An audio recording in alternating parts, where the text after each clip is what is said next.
I literally, I feel like I'm going insane with the breaking news every night and the Trump speech every night as if it's breaking news. Right. I mean, the real problem here, and it's going to happen with the debate too, is that none of these people are putting Trump into context. I'm talking about the cable news people specifically, where it's fine. Okay, fine. Report on Trump and all of the crazy things he says, his stream of consciousness rambling and blurting out all these superlatives about himself. The latest one is, we're going to have so many victories, you'll have victories coming out of your ears. Out of your ears. There's going to be so much winning. Yeah, I mean, this is not even, there's no substance to that whatsoever. Right. And I feel like a crazy person. I feel like an old man shouting at the clouds by saying that, because no one else is, at least in the traditional press, is actually saying it. Yes, the orange-haired emperor has no clothes. Yeah, I mean, the one guy who's, God help us all, who's sort of the bellwether of conventional wisdom in Washington, D.C., among the press corps there,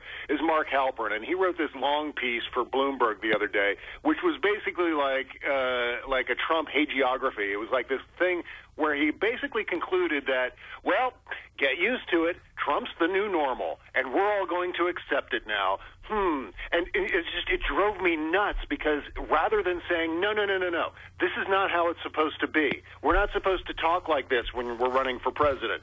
Instead of saying that, he's just like, oh, well, it's like that emoticon with the shrugging arms, okay. And that's horrible, because now we're going to, and it was weird because on the same day, Kanye West's SuperPAC released its first ad for 2020. Yep. Right. They did. That's horrifying. Okay. And no one's saying it. And you can't tell anymore, like, what things are from the Onion.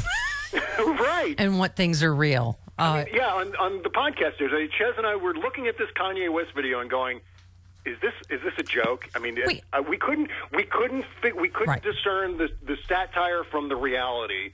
And Frangela, it's legitimate. And I was like, oh my God, we can't tell anymore. Right. Frangela's been on the road, so they fell for two different stories. But you can't blame anyone. We played a clip the other day from The Simpsons. In what year was it, Chris? 2000.